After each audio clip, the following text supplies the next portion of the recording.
¿Ya comieron ya? ¿Y ya van a tener la nueva casa donde vivir, va? ¿Mm?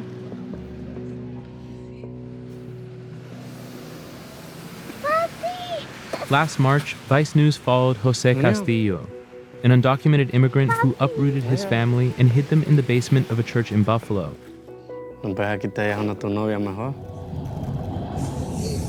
And snuck them across the border to Canada to seek asylum.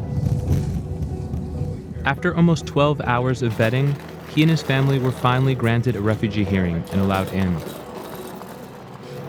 Ya no, para mí creo se terminaron los temores de ojalá empezar una nueva vida. Like tens of thousands of immigrants, Jose thought Canada would welcome him with open arms. But now, just 10 months later, the promise of Canada isn't all that it seemed.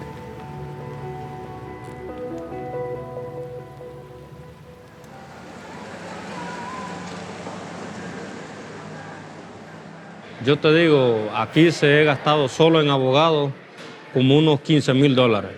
¿Le queda dinero? Eso es lo que me duele, el haber venido, ¿me entiendes? A la larga a botar mi dinero, ¿me entiendes? A pelear un caso, ¿me entiendes? O sea, incierto, o sea, un futuro incierto.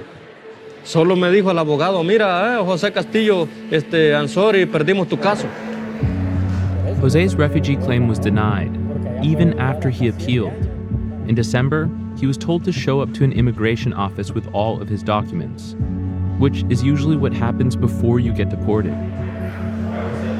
Es lógico, yo no me presenté a esa cita. ¿Cómo yo voy a arriesgarme, me entiendes, a dejar a mi familia atrás? O sea, los he traído desde allá a mi esposa con un permiso de trabajo. Todo es tirarlo a la basura. Instead of turning himself in, he moved his wife and kids to Vancouver to live with his sister, which shifted his case from the top of the pile in Alberta to the bottom of the pile in British Columbia. Moving to the back of the line has bought them some more time, but it's also separated them. Jose stayed in Edmonton to try to make back some of the money he lost during his case. ¿Cómo ha sido no estar cerca de la familia? No, mira, a mí se me hace una eternidad no tener a mi familia. Estoy solo, me siento solo. ¿Le sorprende estar en esta situación? Fíjate que nunca me esperaba esto. Incluso he llegado a arrepentirme de haber llegado acá. Me duele porque, ¿me entiendes? Me siento como rechazado en otro país. Como lo sentí por muchos años en Estados Unidos, me duele acá. Me duele, man. Jose thought he was set. He's from El Salvador, which has one of the highest murder rates in the world.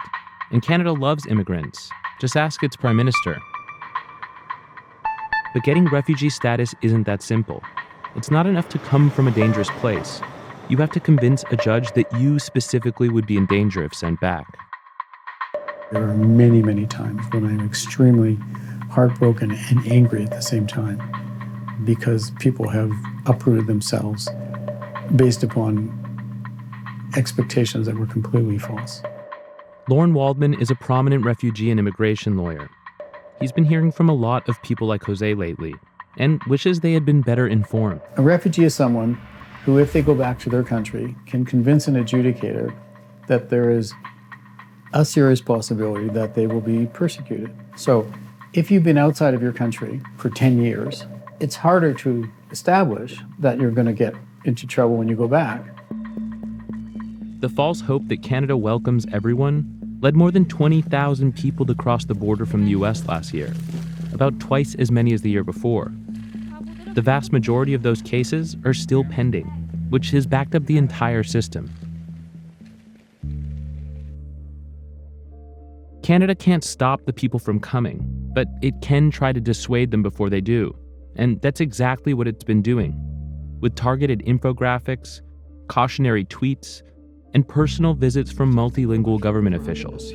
It's really important to speak with people that do your job, that know the communities, are very involved. Earlier this month, Pablo Rodriguez, a member of parliament from Montreal, flew all the way down to Los Angeles to meet with Central American community leaders. A lot of people they serve had just learned that their temporary protected status, or TPS, will run out next year. Nos han preguntado mucha comunidad, ¿puedo ir a Canadá? ¿Es seguro? ¿Están dando trabajo? Ya el presidente de allá mencionó que podemos venir y nos reciben con las manos abiertas. Es la percepción que tienen ustedes. Okay. Prime Minister Trudeau's enthusiasm toward immigrants inspired so much false hope last year that he's even tried to walk some of it back. We are a country of laws. There are rigorous immigration and customs rules that will be followed. Make no mistake, we enforce them. But the message clearly hasn't gone far enough. I'm here basically to counter some misinformation that circulated in a lot of medias in Latin American community. For example, that Canada has a special program for TPS beneficiaries, which is not the case, or that you can just come into Canada and stay there for the rest of your life, which is also, as you know, not true. So is it fair to say that Canada is maybe not quite as open of a border as people view it? Well, it is as long as you follow the rules or requirements and the regulations. Humano quiere creer ciertas cosas. Yo pienso a Canadá, quiero creer que Canadá es el paraíso. Que llego ahí y mira, me quedo ahí tranquilo. ¿Sí? Pero está frío. Pero está muy frío. Porque está en la naturaleza humana de querer creer que algunas cosas son posibles cuando a veces no lo son. ¿Ya comieron ya? ¿Y ya van a tener la nueva casa donde vivir, va? Jose's last hope is that Canada will let he and his family stay through something called humanitarian and compassionate grounds, an exception sometimes made for immigrants who have already settled in Canada and have young children or family in the country. But it's not a guarantee, and it could be years until he finds out. ¿Por qué llora? ¿Ah?